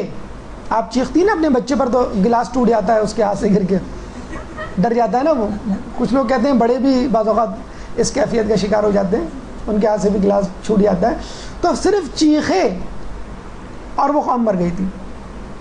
ایک دفعہ عیسیٰ علیہ السلام فلسطین میں عبادت کرنے گئے تو شیطان نے چاہا ان کو میں بہکاؤں، وسوسہ ڈالوں.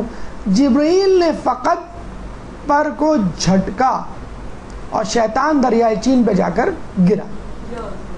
اس کے باوجود، اتنی طاقت کے باوجود، ایک دفعہ رسول کی بارگاہ میں حاضر تھے، اسرائیل آئے، اسرائیل کو دیکھ کر رسول اللہ کے پیچھے چھپ گئے بچے کی طرح. بچہ نہیں چھپ جاتا،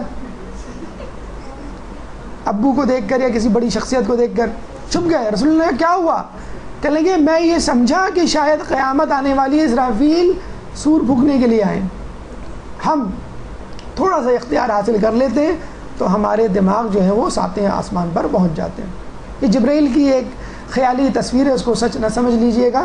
منزل علی کو دیکھا رسول نے معراج پر. رسول سے پوچھا خدا نے تمہارا دوست کون ہے؟ رسول اللہ نے جواب دیا علی. تو دیکھا اسی وقت پہلو میں علی موجود. رسول اللہ حیران ہوئے، علی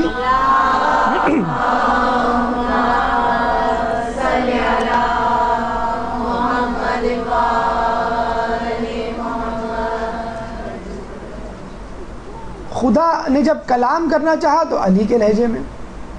لیکن یہ بات یاد رکھ لیجئے، معراج علی کو نہیں ہوئی تھی. رسول اللہ تعالیٰ نے ایک فرشتے کو علی کی شبیہ بنا کر رکھ دیا تھا. کہتے ہیں اس فرشتے کی زیارت کے لیے روزانہ 70,000 ملائکہ آتے ہیں، اور ثواب کس کو جاتا ہے؟ ہم لوگوں کو، علی کے چاہنے والوں کو.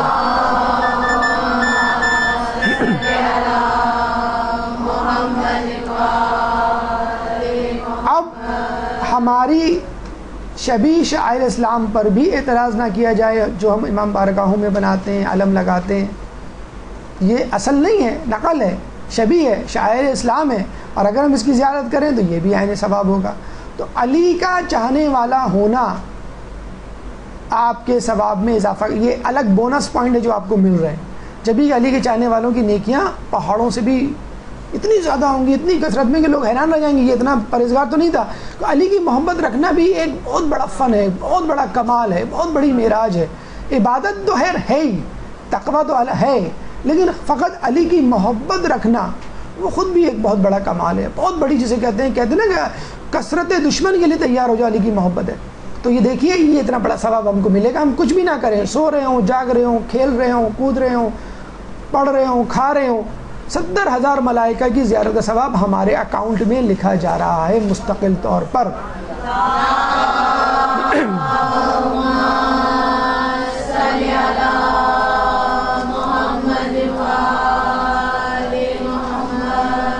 حسان بن ثابت نے شعر کہتے ہیں کہ رسول اللہ کو اپنے دوش مبارک پر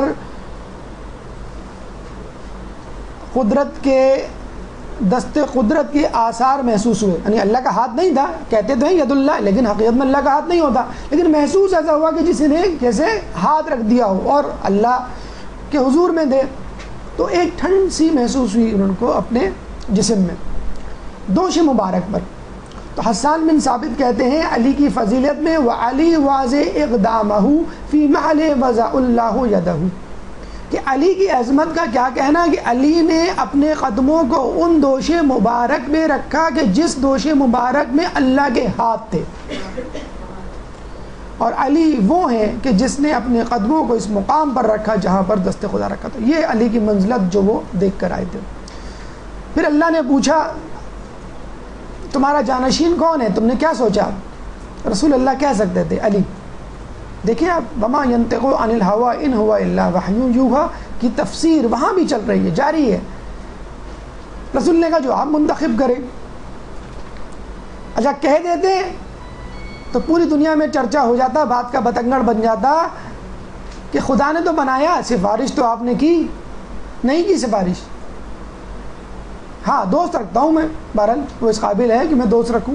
اب جانشین بنے نہ بنے، جانشین بنانا آپ کا کام ہے. مقرر معین کرنا اللہ کا. اللہ نے کہا کہ علی کو جانشین بناؤ. کہتے ہیں غدیر خم میں جبرائیل نے اس طرح کہا. آپ کو یاد ہے خدا کا وہ وعدہ، وہ اعلان جو آپ سے معراج کی رات کیا تھا؟ بعثت سے پہلے اللہ کے رسول کو ان کا جانشین کے نام بتلا دیا تھا. غدیر کے خم میں نہیں بتلایا تھا، بہت پہلے بتلا دیا تھا. علی کو خوشخبری دی، عیسیٰ موسیٰ کا سلام پہنچایا اور کہا علی میں نے تیرے لیے اللہ سے جو کچھ مانگا مجھے ملا سوائے نبوت کے. جب جبرائیل آتے تو رسول کہتے کہ دیکھو جو میں دیکھ رہا ہوں وہ تم بھی دیکھ رہے ہو، جو میں سن رہا ہوں وہ تم بھی سن رہے ہو، بس فرق یہ ہے کہ تم نبی نہیں ہو، ہم اور تم ایک ہی نور سے ہیں. تو آپ دیکھیں معراج کا جب ڈسکشن چل رہا ہوگا، رسول اور علی جب گفتگو کر کیا منظر ہوگا. علی کو ڈھونڈ رہے تھے کہ کوئی مجھ جیسا مل جائے تو میں بتاؤں میں نے کیا دیکھا، ورنہ ان بدوؤں کو تو میں اونٹ، قندیل اور ستون بتا بتا کے تھک جاؤں گا اور یہ نہیں ایمان لانے والے. عتبہ بن ابو لہب نے پھر بھی انکار کر دیا تھا. رسول اللہ نے بد دعا دی تھی کہ تجھ پہ اللہ ایک کتا، ایک درندہ مسلط کرے. جہاں جاتا اس کے باپ اور بھائی اس کو اپنے نرغے میں رکھتے کہ رسول اللہ کی بد دعا کو ہم غلط ثابت کریں گے. ایک جگہ گئے، ایک شخص نے کہا یہاں پر ہوشیار رہے، یہاں پہ درندے ہوتے ہیں. کوئی بات نہیں. عتبہ کو اپنے درمیان سلایا، باپ اور بڑے بیٹے نے. رات کو شیر آیا، اس کا سر چبا گیا اور چلا گیا، کھایا نہیں. نہ جس کو کھایا نہیں جاتا ہے وہ وہیں مر گیا، وہ چیخ بھی نہ نکال سکا. جب صبح اٹھے تو درمیان میں عتبہ بن ابی لہب مردہ پڑا ہوا ہے. لیکن جانشینی کی خوشخبری کے ساتھ ایک اور بات تھوڑی سی دل کو اداس کرنے والی. لیکن خدا نے کہا رسول لیکن میں ان کو ایسی آزمائشوں میں مبتلا کروں گا کہ کسی پیغمبر کو نہ کی ہوگی. رسول اللہ نے کہا کہ ایسا کیوں نہ کریں. ایسا تڑپ اٹھے رسول. لیکن اللہ نے کہا نہیں، میں نے سوچ لیا ہے اور لکھ دیا ہے، اور ایسا کیوں نہ ہو. ہر کے درئی بزم مقرب ترست جامع بلا بیشترش میدہن، کہ جو محفل میں صاحب محفل سے قریب ترین ہوتا ہے اس میں زیادہ مصیبتیں اور آزمائش ہوتی ہیں. اردو میں اس کے شعر میں ترجمہ کیا جائے تو کیا ہوگا؟ مکتبہ عشق کا دستور نرالا دیکھا، اس کو چھٹی نہ ملی جس نے سبق یاد کیا. تو آزمائشیں اگر تھیں تو یقیناً علی آزمائش کو برداشت کرنے کی قوت رکھتے تھے. اور پھر بھی رسول سے پوچھتے تھے کہ کیا میرا ایمان سلامت ہوگا. بس فکر تھی تو ایمان کی سلامتی کی. نعوذ باللہ مسلم ہے، مصدقہ ہے کہ ایمان تو سلامت ہوگا، لیکن پھر بھی ہمیں بتانے کے لیے آزمائش کی نہیں، اپنے ایمان کی سلامتی کی فکر. نور زہرا، نور علی دیکھا، نور زہرا دیکھا، باقی ائمہ کا نور دیکھا. امام زمانہ کا نور ایک الگ سے واضح نور تھا، جس کی وجہ سے مجتہدین کہتے ہیں کہ پنجتن پاک صاحب قصہ کے بعد افضلیت میں امام زمانہ کا نمبر ہے. اور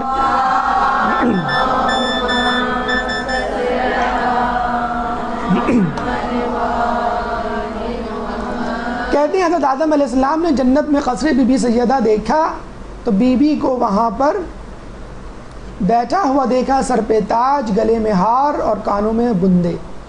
اللہ تعالیٰ نے ان کو بتلایا یہ سر پہ تاج ہے وہ رسول اللہ ہیں، گلے میں جو ہار ہے وہ مولا علی ہیں، اور کانوں میں جو 2 بندے ہیں وہ حسن و حسین ہیں.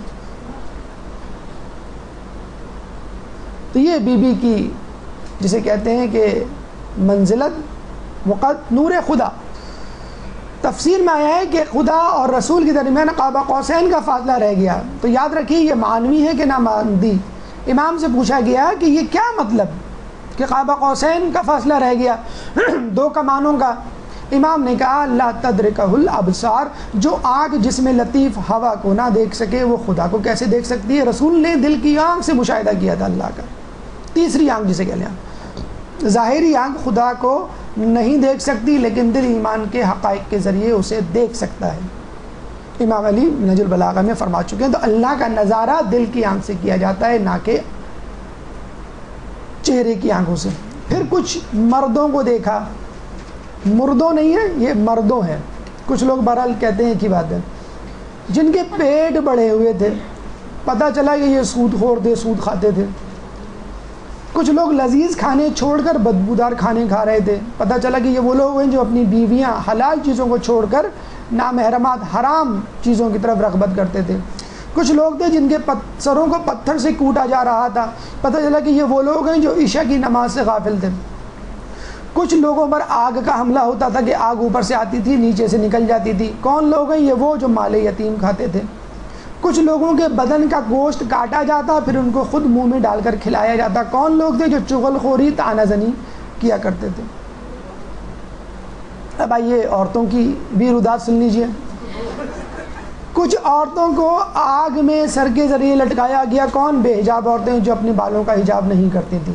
کچھ لوگوں کو عورتوں کو زبان کے ذریعے لٹکایا گیا. کیوں؟ کہ وہ بد اخلاق تھیں. کہتے ہیں جو شوہر اپنی بد اخلاق بیوی پہ صبر کرے وہ صبر ایوب کے مرتبے پر ہوگا. اسی طرح عورت کے لیے بھی ہے، جو بد اخلاق شوہر پہ صبر کرے وہ جناب آسیہ کے مرتبے پہ ہوگی. تو بد اخلاق بیویوں کا یہ انجام ہوگا. کچھ عورتوں کے ہاتھ پیر بندھے ہوئے تھے. کون؟ جو لاپرواہ تھیں طہارت، نجاست اور نماز. ہم طہارت نجاست کے مسائل سے کتنے لاپرواہ ہوتے ہیں. کچھ عورتیں جن کے سر خنزیر کے کان گدھے کی طرح. کون؟ جو چغل خور اور جھوٹی فتنہ پھیلانے والی. بہت مل جائیں گی آپ کو. گوشت کا جسے کہتے ہیں گوشت کاٹا جا رہا تھا آگ کی قینچیوں سے کچھ عورتوں کا اور ان کو کھلوایا جا رہا تھا. کیوں؟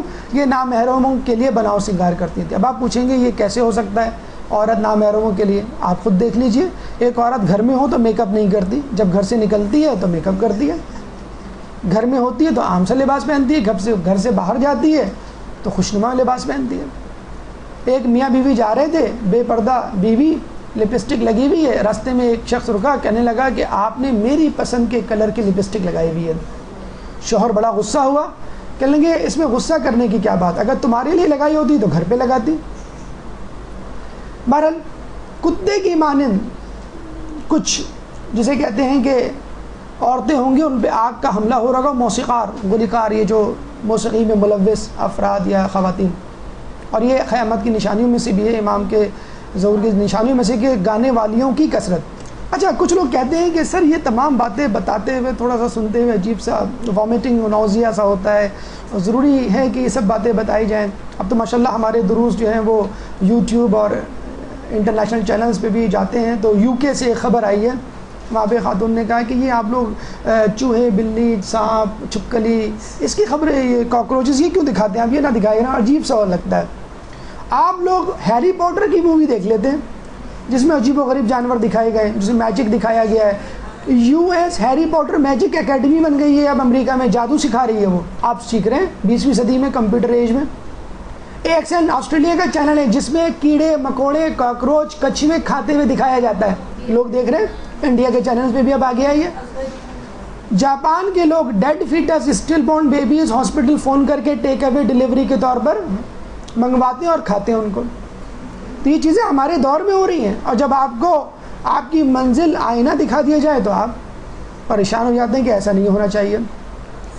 بیت المعمور دیکھا، وہ کعبہ جو کعبے کے عین اوپر ہے، کہ اگر پتھر گرایا جائے روایتوں میں آئے کہ عین کعبے پہ گرے، کہ جس پہ فرشتے طواف کر رہے ہیں.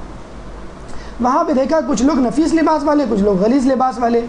اور رسول اللہ جب جنت میں جانے لگے تو نفیس لباس والوں کو آنے دیا گیا اور غلیظ لباس والوں کو نہیں آنے دیا گیا، حالانکہ تمام کے تمام اصحاب رسول تھے. رسول اللہ نے کہا کیوں؟ انہوں نے کہا کہ جنہوں نے گندا لباس پہنا ہوا وہ لوگ ہیں جو آپ کے اصحاب تو تھے لیکن آپ کے مرنے کے بعد آپ کی سنتوں کو ترک کر دیا. سلمان فارسی روتے تھے رسول اللہ کی وفات پہ. لوگوں نے کہا کیوں؟ کہنے لگے مجھے ڈر ہے کہ میں رسول اللہ کی سنت سے نہ پھر جاؤں. کہتے ہیں ایک عابد جو ہے وہ حمام میں جانے لگا، گندے کپڑے تھے، حمام والے نے روک دیا، باہر کھڑے ہو کے رونے لگا.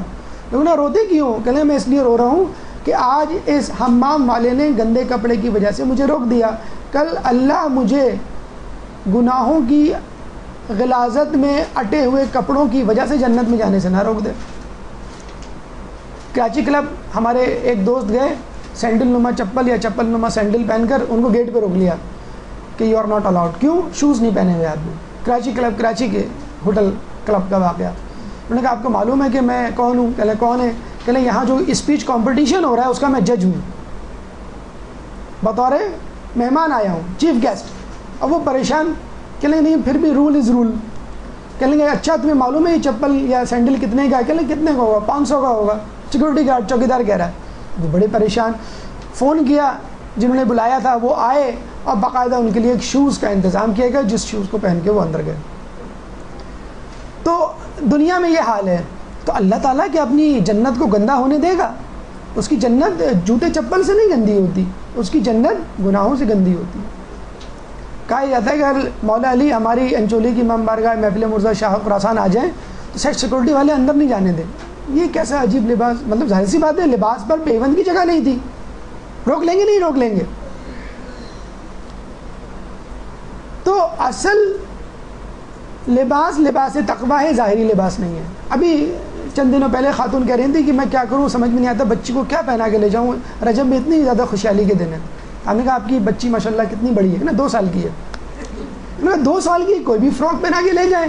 کہ نہیں آپ کو نہیں معلوم, جو آس پاس کی عورتیں کتنی نظر سے دیکھ رہی ہوتی کہ کیا پہن کے آئی ہے بچی.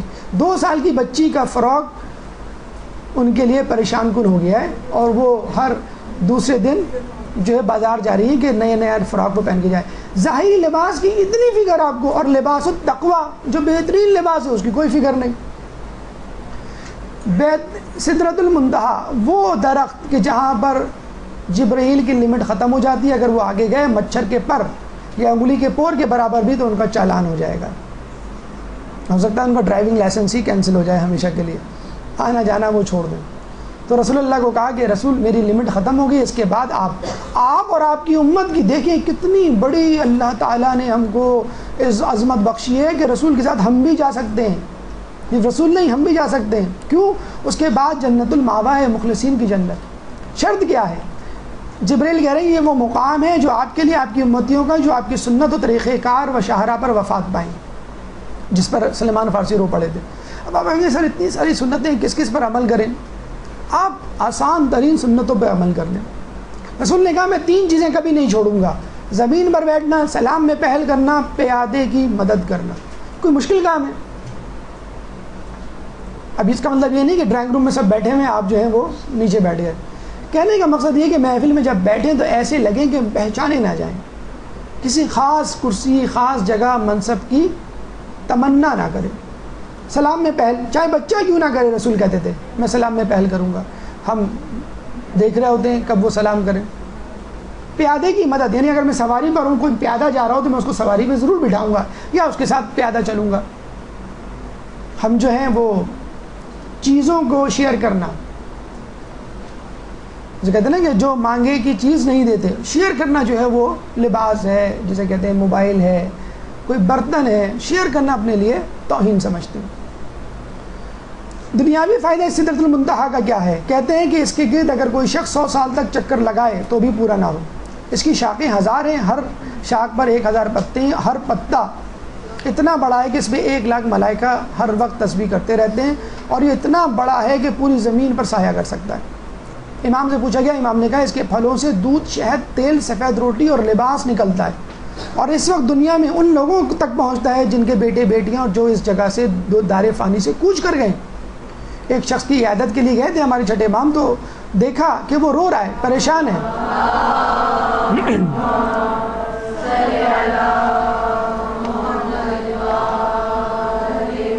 پوچھا کیوں کہ اپنی بیٹیوں کی طرف سے فکر مند ہوں کہ میرے بعد ان کا کیا ہوگا. تو امام نے کہا کیا تو یہ سمجھتا ہے کہ تو ہوگا زندہ تو تیری بیٹی کو رزق ملے گا, نہیں ہوگا تو نہیں. تو امام نے پھر کہا کہ جس اللہ نے دانت دیے ہیں وہ اللہ کاٹنے کے لیے بھی کوئی چیز دے گا.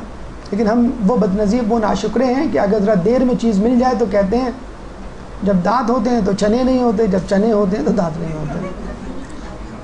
بیٹی سے نفرت, بیٹے کی خواہش اتنی شدید ہے کہ ابھی کل ہی میں نے اخبار میں پڑھا کہ کیلاش سنگھ ہندوؤں کا ایک باشندہ ہندوستان کا 37 سال سے وہ نہایا نہیں ہے.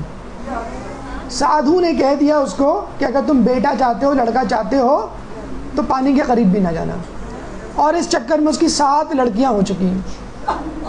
37 سال سے وہ نہائی. تو یہ ہم احمق لوگ آج تک دنیا میں موجود ہیں. خیر ہندوؤں کیا مسلمانوں میں ایسے لوگ موجود ہیں, نہانے کی بات تو نہیں ہے, بہرحال منہ بنانے والے آپ کو مل جائیں گے. ایک عجیب فرشتہ دیکھا جس کا آدھا دڑ آگ کا اور آدھا دڑ برف کا, اور وہ روزانہ فرشتہ دعا کرتا ہے کس کے لیے؟ ہمارے لیے. اے پروردگار تو وہی ہے جس نے آگ اور برف میں اتحاد اور ملاپ پیدا کر دیا ہے، مومنوں کے دلوں میں باہمی محبت و الفت ڈال دے. 40 کہتے ہیں کہ اگر 40 لوگ جن کے دل یکجا ہو جائیں تو اللہ ان کی دعا قبول کرے. جبھی باجماعت نماز کے لیے کہا گیا ہے کہ جو دعا ہوتی ہے بڑی امپورٹنٹ ہوتی ہے. لیکن 40 دل لائیں کہاں سے؟ 40 جانور تو مل جائیں گے آپ کو. آپ کہتے ہیں 40 لوگ ہیں کلاس میں ہوں گے 40 لوگ، تو وہ تو ریوڑ میں بھی 40 جانور ہوتے ہیں. کیا ان کے دل ملے ہوئے ہوتے ہیں؟ دلوں کا ملنا ضروری ہے. کسی تقریب میں چلے جائیں، آپ چھوڑیں تقریب کو، آپ خوشحالی کی اتنی دن آ رہے ہیں آج کل رجب کے، آپ محفل میں چلے جائیں، مسجد میں چلے جائیں، لوگوں کی گفتگو سن لیں کیا ہو رہی ہوگی. پھپھوں کی باتیں، خالہ کی باتیں، ابو کی باتیں، بھائی کی باتیں، چچا کی باتیں، کسی نہ کسی کی غیبت، کسی نہ کسی کے بارے میں جسے کہ تجسس، جھوٹ بولا جا رہا ہوگا. رسول اللہ کے اعزاز میں ایک ڈنر دیا گیا. اب البتہ اتنی بڑی سلطنت، ملکوت، عالم اعلیٰ، ملاء الاعلیٰ، جنت دوزخ، بھوک تو لگے گی نا. ہم جاتے تو ہم کہتے ہیں اللہ تعالیٰ یہ ذرا ایک چکن بوسٹ کا انتظام کرتے ہیں، سجی کا ہو، تھوڑا سا اس میں سلاد وغیرہ رہتا ہے، کیچپ، ایک مینیو لسٹ دے دیتے ہیں ہم. پہلے تو ویٹر کو بلاتے ہیں، فرشتے کو ادھر آؤ، کیا کیا ہے سب لے آؤ. اب پتہ ہے بل تو دینا نہیں ہے، تو وہ ہم تو اس طرح کا سوچتے ہیں کہ یہ چیزیں دے گا اللہ تعالیٰ. بلکہ جانے سے پہلے ہی سوچ لیتے کہ اللہ تعالیٰ سے یہ ریکویسٹ کریں گے فرینچ فرائز ہوں تھوڑی سی، اس میں ذرا سا ٹاپنگ ہو مایونیز کی، یا رول ہو مایونیز والا، یا چکن کڑھائی ہو کم از کم، تاکہ لوگوں کو بتائیں کہ ہم کسی بڑے کے جائیں نا تو کیا پوچھتے ہیں، بڑے کے کیا جائیں، مجلس سے واپس آ جائیں کیا تھا، کہتے ہیں وہ موضوع تھا شب میں، نہیں موضوع نہیں پوچھ رہا ہوں، نیاز میں کیا تھا. تو آپ ہوٹل اور ضیافت تو چھوڑیں، مجلسوں میں واپس آتے ہیں، لوگ کہتے ہیں آپ کو معلوم ہے فلاں کی مجلس ہو رہی ہے، پچھلے سال جب ہم گئے تھے. کس کی مجلس؟ ارے جہاں پہ وہ حلوہ پراٹھا ملتا ہے. سال بھر پہلے یاد ہوتا ہے کہ سال بھر پہلے ہم نے حلوہ پراٹھا کھایا تھا، اور یاد ہے وہ کم پڑ گیا تھا تو میں نے آپ کو کچن سے لا کے الگ سے دیا تھا پوری. اچھا ان سے پوچھ لو کہ کیا روایت، کیا آیات، کیا واقعات پڑھے گئے تھے کہ نا، وہ تو ہمیں تو یہی نہیں یاد کس نے پڑھے تھے. بہرحال ضیافت معراج جو ہے وہ کیا تھی؟ ایک سیب، فقط ایک سیب، وہ بھی چلتے ہوئے درخت سے توڑ کے کھا لیا بطور اسنیک.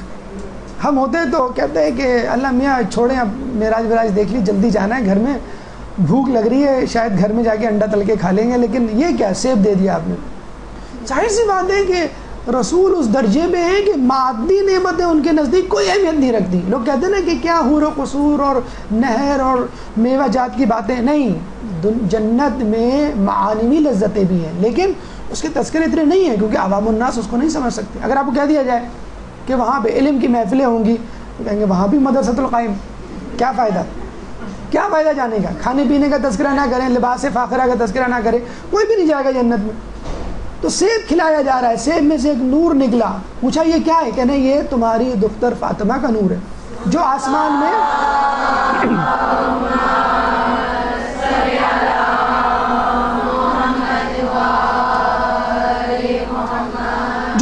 میں منصورہ اور دنیا میں فاطمہ کے نام سے مشہور ہے. اور روز محشر فقم جہنم سے آزادی دلوائے گی اپنے شیعوں پر. پورا خاندان اہل بیت مصروف ہے ہم کو جہنم کی آگ سے چھڑوانے کے لیے، اور ہم اپنے پورے خاندان کے ساتھ مصروف ہیں جہنم میں کودنے کے لیے. ٹی وی کے آگے پورا خاندان بیٹھا ہوتا ہے، پورا خاندان اہل بیت سوچ رہا ہے کہ میں کیسے آزاد دلواؤں. یہاں پورا خاندان سوچ رہا ہے کہ کون سی مووی دیکھیں، کون سا چینل لگائیں، کس چینل میں زیادہ گناہ ملیں گے، کس چینل کو دیکھنے کی وجہ سے ہم کو آگ میں زیادہ جلنا پڑے گا. اچھا کوئی آپ کا عزیز امریکہ سے آ جائے تو فوراً دل میں خیال آتا ہے اچھا میرے لیے لیپ ٹاپ لائے ہوں گے، اچھا میرے لیے گھڑی لائے ہوں گے، اچھا میرے لیے موبائل لائے ہوں گے. آتا ہے نا. اور وہ کس سے ملیں گے؟ خالق کائنات سے، جس نے جنت بنائی، کائنات بنائی. اب دل میں تو آئے گا رسول اللہ کیا تحفہ لائے، خود اپنے لیے کیا لائے، ہمارے لیے کیا لائے. دیکھیں رسول اللہ اپنے لیے کیا لائے. رسول اللہ نے کہا کہ اللہ تو پیغمبروں کو تحفے دیتا ہے، مجھے بھی دے. اللہ نے کہا تو پڑھ لا حول ولا قوت الا باللہ، کوئی زور و طاقت نہیں جب تک اللہ نہ دے. تم پڑھو اللہم لا ملجا ملک الا علیک، کسی کے لیے نجات کا ذریعہ نہیں سوائے تیری طرف سے. اللہم ان ظلمی لا یغنی، پوری دعا ہے اے میرے معبود. کتاب معراج میں صفحہ نمبر 99 میں مل جائے گی. دیکھیں یہ بالکل فوٹو کاپی ورژن یا بالکل وہی تشبیہ وہی واقعہ لگ رہا ہے جب بی بی گئی تھی کہ کوئی خادم خادمہ دے دیں، رسول نے تسبیح فاطمہ دے دی. تو ان لوگوں کے لیے یہی تحفہ ہوتا ہے. آپ بچے سے کہہ دیں بیٹا تم فرسٹ آؤ گے تو کہتا تو ہم آپ کو دعا دیں گے، کہے گا یہ کوئی دعا کوئی تحفہ ہوا؟ تو ہمارے یہاں تو معنوی تحفوں کی کوئی اہمیت ہی نہیں ہے. امت کے لیے کیا لائے؟ امت کے لیے بھی کوئی توبہ استغفار نماز اسپیشل روزے نہیں. کٹوتی ڈسکاؤنٹ لے کر آئے ہمارے لیے، بمپر سیل لے کر آئے. طہارت کے لیے پہلی امتوں کے لیے تھا کہ اگر جس کپڑے میں جس جگہ طہارت نجاست لگ جائے تو طہارت اس وقت تک نہیں ہوگی جب تک اس کپڑے کو کاٹ کے نہ پھینک دیا جائے.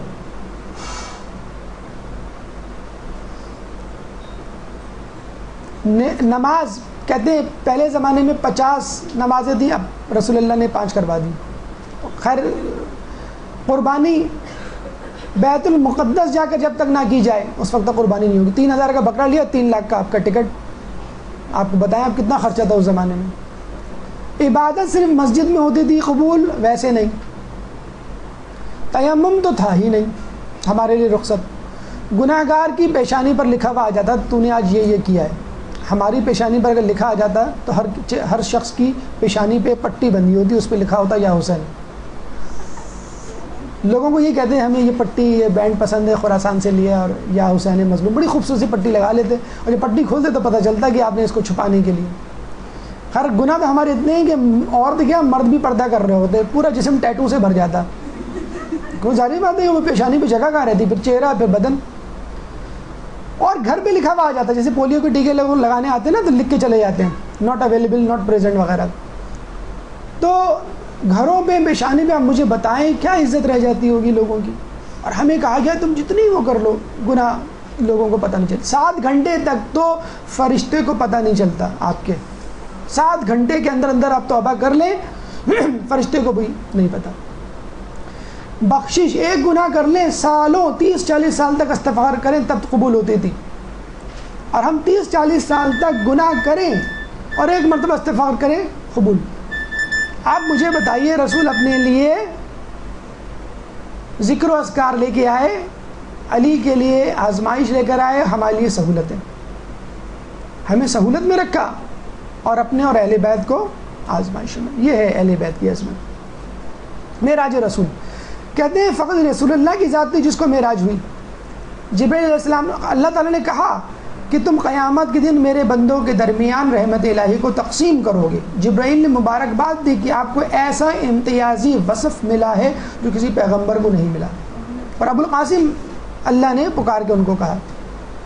اور یقین کریں کسی شاعر نے بڑا اچھا کہا ہے، کسی عالم نے دین نے، کہ ہم اس وقت ہم سمجھ ہی نہیں سکتے رسول اللہ کے اعجاز کو کہ جب سدرۃ المنتہا پر جبرائیل علیہ السلام کی عقل جواب دے جائے، حد ختم ہو جائے تو ہم کیا سمجھیں ان کو.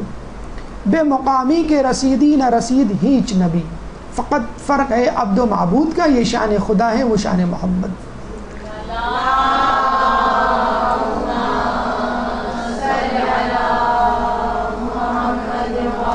لیکن کچھ لوگ ابھی بھی یہ سمجھتے ہیں کہ رسول کو ہوئی تو ہمیں بھی ہو سکتی ہے. ایک عابد جاہل کے پاس شیطان گیا، کہنے لگا کہ تیری عبادت قبول ہو گئی ہے، تو چل تجھے معراج کے لیے بلایا اللہ نے.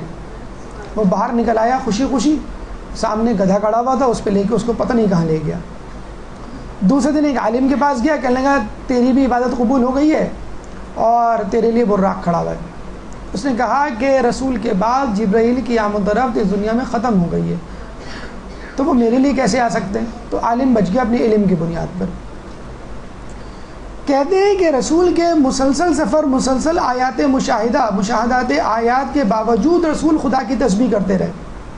کہتے ہیں ایک دفعہ محمود اپنے تمام غلاموں کو لے کے صحرا میں گیا کہ جو شکایت کرتے تھے اب آیاز کو زیادہ پسند کرتے ہیں. جواہرات سے بری تھیلی کو اس نے پھینک دیا، سارے جواہرات جو ہے صحرا میں بکھر گئے. کہنے لگا کہ جاؤ اپنی اپنی پسند کا ہیرا اٹھا لو اور وہ تمہارا. سب چلے گئے، اٹھا کے لے آئے، دیکھا تو آیاز وہیں کھڑا ہوا ہے. اس نے کہا تم کیوں نہیں گئے؟ کہنے لگا میرے لیے آپ ہی سب کچھ ہیں. تو ہم ہوتے تو فوراً اللہ سے کہتے کہ بھئی ہمارا فلیٹ کہاں ہے، ہماری پراپرٹی، ہماری جائیداد، ہمارا محل کہاں ہے، ذرا دکھا تو دیں، ذرا چیک تو کر لیں، تاکہ اپنی پسند کا پینٹ کا آرڈر دے دیں، کرٹن اور کارپیٹ چیک کر لیں میچنگ وغیرہ ہے کہ نہیں. خود کہتے ہیں اللہ ہمیں وہ جگہ نہیں، کچھ نہیں، اللہ تعالیٰ اللہ کے رسول کچھ نہیں کہہ رہا، جانشینی کے معاملے میں بھی خاموش کھڑا ہوا ہے کہ تو بتا میں کس کو بناؤں۔ اس تمام اعجاز کے باوجود رسول اللہ کی زبان مبارک پہ کیا تھا؟ لا احصی ثناء علیک کما اثنیت علی نفسک، اے خدا میں تیری تعریف نہیں کر سکتا اس لیے کہ تو نے اپنی تعریف کی ہے، جو کام تو کر لے میں کیسے کر سکتا ہوں۔ الہی ما عرفناک حق معرفتک وما عبدناک حق عبادتک، اے پروردگار میں نے تجھے نہیں پہچانا جیسا کہ تجھے پہچاننے کا حق ہے، اور میں نے تیری عبادت ہی نہیں کی جیسی تیری عبادت کرنے کا حق ہے۔ حالانکہ اللہ کے رسول کہہ چکے ہیں کہ اللہ کو کسی نے نہیں پہچانا سوائے میرے اور علی کے، اور پھر کہہ رہے ہیں کہ نہیں حقیقت میں تو میں نے ویسا پہچانا ہی نہیں جیسے پہچاننے کا حق ہے۔ اللہم لا تکلنی الی نفسی طرف عین ابدا، خدایا مجھے پلک جھپکنے کے لیے اپنے نفس پر نہ چھوڑ۔ تمام تر اعجازات کو وصول کرنے کے باوجود، معراج پہ چڑھنے کے باوجود، یہ ہے عجز و انکساری کا مجسمہ رسول خدا کی ذات۔ معراج امت رسول، اب آپ سوچتے ہوں گے رسول امت، رسول گئے، ہمیں بھی خواہش ہے کہ ہم بھی جائیں رسول کے ساتھ ہوتے۔ آپ کے لیے زمین کے اندر ہی معراج موجود ہے، اسی زمین پر الصلاۃ معراج المومن، میں نماز مومن کی معراج ہے۔ المصلی یناجی ربہ، نمازی اپنے پروردگار سے مناجات کرتا ہے۔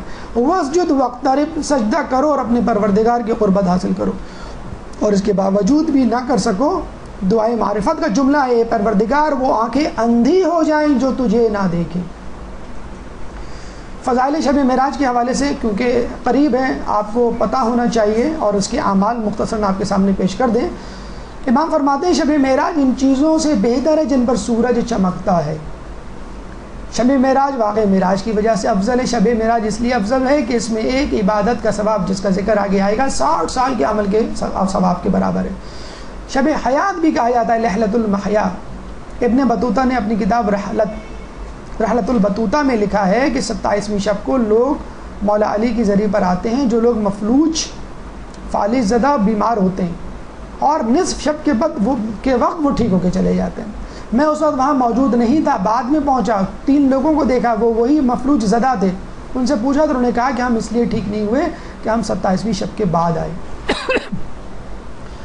اور 27ویں شب کے بعد جو دن ہے وہ بعثت کا دن ہے۔ اعمال شب معراج، ہماری گفتگو کا آخری مرحلہ، غسل۔ رات میں غسل ہے، مستحب ہے، نماز عشاء کے بعد سو جائے، پھر نصف شب اٹھے اور نماز شب پڑھے۔ ایک نماز خاص طور پہ 12 رکعت نماز ہے، 2 رکعت کر کے سورہ محمد سے لے کے سورہ ناس تک کوئی بھی سورہ پڑھا جا سکتا ہے۔ بعد السلام 7 مرتبہ آپ کو سورہ حمد، سورہ قدر، 4 قل اور آیت الکرسی پڑھنی ہے۔ اور ایک دعا ہے جو مفاتی میں مل جائے گی، الحمدللہ الذی سے لے کے انت اہلہ تک۔ ایک اور دعا ہے ضرورت قدر طویل ہے، 2-3 صفحے کی، اللہم انی اسألک سے لے کے یا ارحم الراحمین تک۔ اس کے علاوہ 15 رجب کو جو نمازیں دعائیں نماز پڑھی جاتی ہے وہ بھی آپ اس میں پڑھ سکتے ہیں۔ 27ویں کا جو دن ہے اس میں بھی غسل مستحب ہے، اور اس کا روزہ 4 اہم ترین روزوں میں سے ہے، یعنی سال میں 4 دن ایسے ہیں جس میں روزہ رکھنے کی بہت تاکید آئی ہے مستحب روزے کے حوالے سے۔ 70 سال کی عبادت کا ثواب ہے 27ویں شب کے بعد جو دن آئے گا اس میں۔ نماز جو بھی بیان کی گئی، زیارات رسول خدا امیر المومنین، تھوڑی سی فرق کے ساتھ اس کی نماز ہے، امیر المومنین اور رسول خدا کی زیارت، اور 12 رکعت نماز جو ابھی ہم نے نماز کے ضمن میں عرض کیا تھا۔ اس کے بعد دعا ہے، وہ انشاءاللہ آپ کو مفاتی کتابیں مل جائے گی، تو کوشش کیجئے شب معراج میں ہو سکے تو وہ کتاب لے کے ضرور پڑھیں۔ آیت اللہ دست غیب کی معراج نامی تفسیر نمونہ ہے، تو اس میں سورہ نجم، سورہ اسرا کی آیات اور تفسیر پڑھیں، ورنہ کوئی درس، کوئی کیسٹ سنیں، اور وہ منظر اپنے سامنے اپنے ذہن کے نہا خانوں میں اجاگر کرنے کی کوشش کریں کہ جنت ایسی ہوگی، دوزخ ایسی ہوگی، اگر میں نے جھوٹ بولا تو میں بھی زبان سے لٹکا یا لٹکی بھی ہوں گی، اگر میں نے جسے کہتے ہیں گانا بجانا کیا تو میرا حشر اسی عورت کی طرح ہوگا جس پر آگ پڑ رہی تھی۔ تصور کریں تھوڑی دیر کے لیے اپنی مصلی پر، اپنے بستر پہ جہاں آپ بیٹھے ہوئے، تاکہ آپ کے ایمان میں اضافہ ہو۔ آپ کی حسن سماعت کا، زحمت کا بہت بہت شکریہ۔ اللہ تعالیٰ سے دعا ہے کہ جو کچھ پڑھا سنا اس پہ عمل کرنے کی توفیق عطا فرمائے۔ ہمارے خیال میں درس کے بعد سوالات کا جو وقت تھا وہ اب نہیں ہے، انشاءاللہ اگلے درس میں دوبارہ حاضر ہوں گے۔ اللہ تعالیٰ سے دعا ہے کہ امام کے ظہور میں تعجیل فرمائے اور ہمیں ان کے جانثاروں میں شامل فرمائے۔ وآخر دعوانا ان الحمد للہ رب العالمین۔